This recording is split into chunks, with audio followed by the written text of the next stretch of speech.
Father Eilers is known to me through a very different route. More than 10 years ago, we met, and at that time, he made a very brief comment which stuck to my mind. He said, AMIC has been here for almost 30 years, but never, according to him, discussion on regional media has taken place. And he wondered why it is so. So I said, don't worry, I will try to introduce this here. So we had a session on media and religion when we met in Singapore some years ago. After that, there is a continuous process going on that we are now talking about media and religion. I will leave it to him to tell us why that happened. But that's one dimension of communication media that has not been discussed much in the past. Father Eilers has been director of the Asian Research Center located in St. John's University in Bangkok. And all his life he has been serving the church in one form or the other, and a pioneer in the area of social communication. He was awarded for that, and he right now is stationed in Manila, helping the church and the university, Santo Tomas, to teach social communication. I will request him to speak first. So good morning, everybody. Thank you very much, Vinod, for your introduction. He mentioned already that religion was never in AMIC in the past, and he was the one to try to bring religion into AMIC, and he did not succeed till today. Today, finally, for the first time, we have an AMIC meeting, also religion is a subject, and we all know religions, all major religions come from Asia, so we have a special reason to bring that into our lives and our studies. So this is why I thought I'd give you some basic points, only very essential, without going too much into detail. So I would first say the word religion has Latin origin.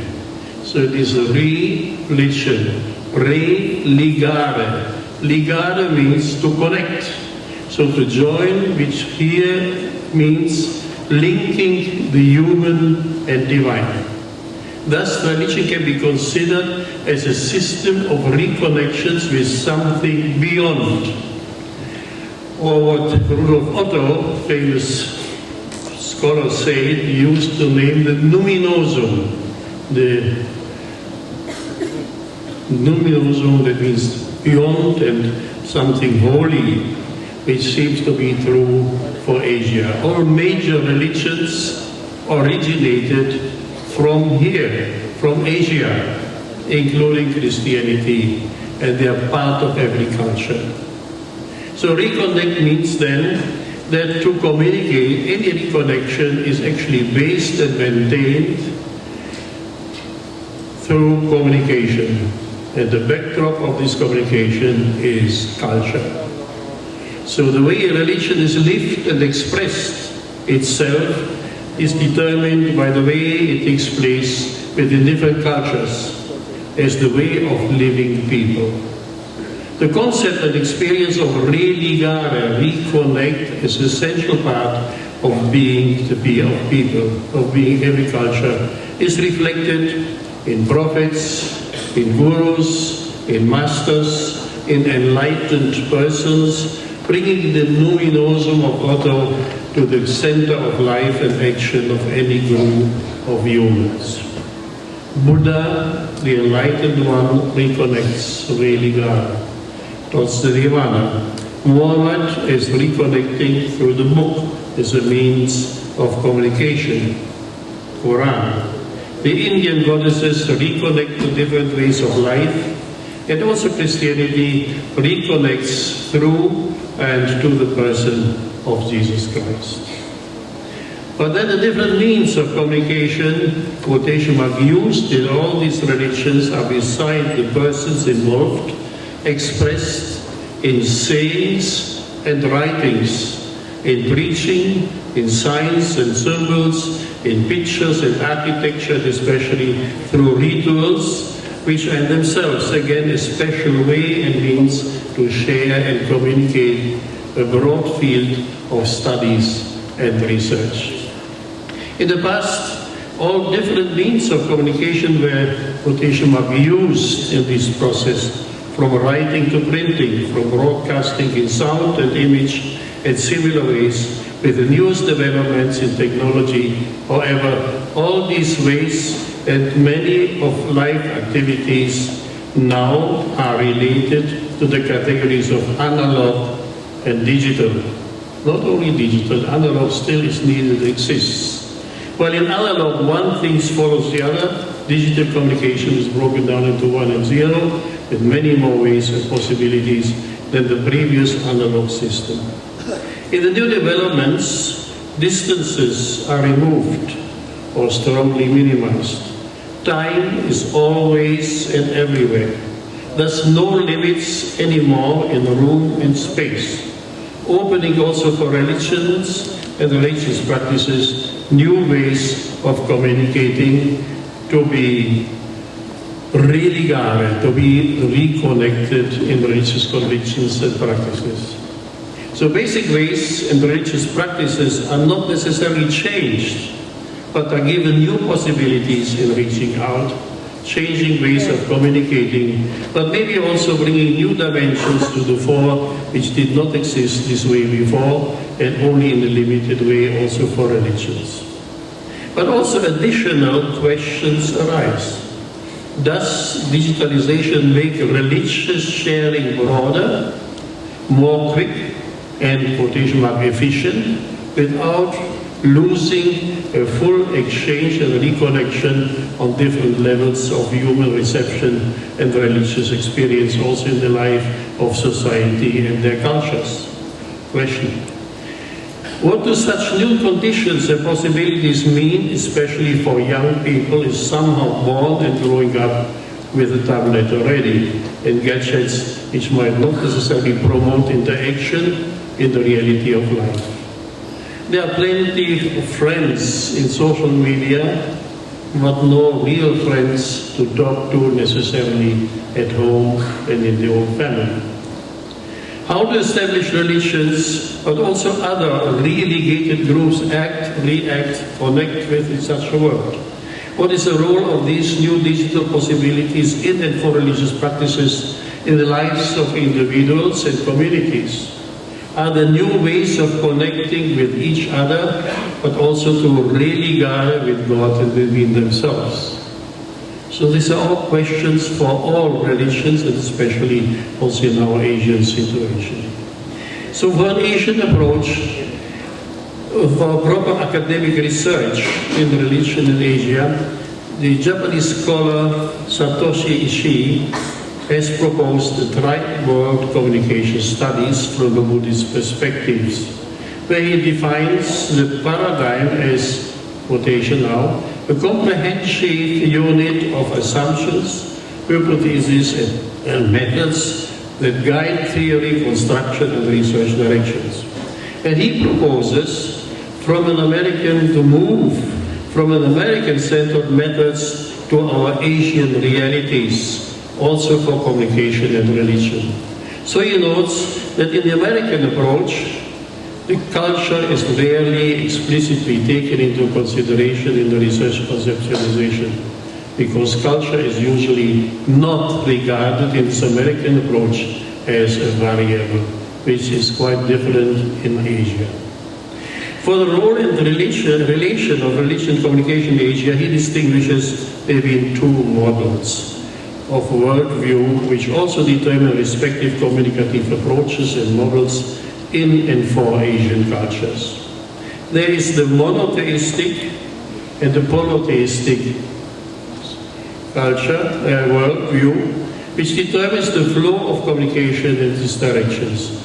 In the monotheistic view, there are the three elements of God, humans and natural beings. They are somehow resting in themselves but related. This is the perspective of Judaism, Christianity, and Islam. Here communication takes place between and on these three levels. In the polytheistic worldview, the boundaries between God and goddesses, deities, are not separated but interrelated with each other.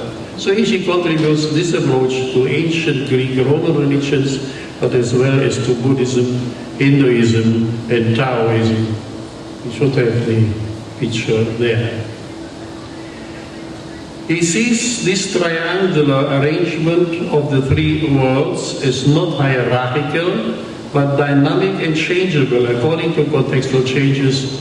The sovereignty of each world is not decisively predetermined, but is tentative and interchangeable. From here, he develops his tri-world communication studies from Buddhist perspective. From this, he proposes for Asia. First, communication scholars should shift their conventional analytic, mechanistic, and individual-centered views of communication to holistic, systematic, and co-relationship-centered views. And then second, that in his quotation from him again, in-depth discussion of existential philosophy should play a crucial role in future communication studies, which also includes the role of religions. He actually proposes, quotation from him again, to explore the possibility of developing a new alternative paradigm of communication studies from a cross-religious comparison of monotheistic and polytheistic worldviews. Following Ishi's approach, Yoshitaka Maike proposed recently in an editorial he published just last year for an Indian university 4 content dimensions of Asia-centric paradigm. First, the linguistic. Second, the religious philosophical. 3, the historical. And 4th, the aesthetic dimensions. All cultures, he says, use language as common code of communication and a symbolic vehicle of indigenous epistemologies. Cultural values and communication ethics have been largely shaped by religious, philosophical underpinnings. No culture exists without its own history, from which its members learn important lessons about relational communication and environmental communication and spiritual communication. Every culture performs communication in rituals and ceremonies, and that gives a sense of binding and belonging to its members and appeals to their ethos and aesthetics. From this he calls to revalorize, beside others, also Asian religious philosophy, teaching and behavioral principles. So this is just one way of perspective. And to conclude with another, there is a famous, well-known book by Josef Eilers on collection of de-westernizing communication, just to give an example there. It presents several contributions, and the one of our awardee from yesterday, Shelton Gonaratu, is very much appreciated there. He proposes a new structure in communication studies on the basis of quotation, triumvirate philosophy, theology, and science. Together with others, he promotes especially a Buddhist foundation for communication, which he also proposes in one of his latest publications on the mindful journalism. He refers in a similar way in this one collections in this book to Asian values as quotation, reflecting the core principles of Buddhism, Hinduism, Confucianism, which do not support authoritative governance or a subservient system of communication outlets. Meanwhile, Disanayake lists two of his 5 contexts and challenges for communication research in Asia. The age of Asian theory, communication theories, which are especially related to religion, the rituals, the ceremonies and performances, and the role of language in different Asian religions and traditions which are realized in Buddhist approach. The Islamic perspective in this book of Wang is reflected also by a contribution from Iran. And herself titles her contribution in the book, concluding with the book, on the Jewish-Christian biblical reference to the fall of the Tower of Babel from the book of Genesis, for the historical, linguistic, and humanist role of understanding. She refers to the roots, quotation from her, roots traced back to theology and philosophy, and interpretation of ancient religions and classical literacy in the text as a primary concerns and hermeneutic analysis. So these are just some points which could lead and direct us into further studies on religion and social communication in Asia. And for this, we have an Asian Research Center on Religion and Social Communication, which was mentioned by Professor Binod already before in St. John's University in Bangkok, where we have a periodical, Religion and Social Communication, a book series published by USD Publishing House, and also thematic roundtables every year on these subjects. The next year's roundtable, the title will be Religious Communication in Multicultural Asia, Realities, Experiences, Challenges. Thank you very much.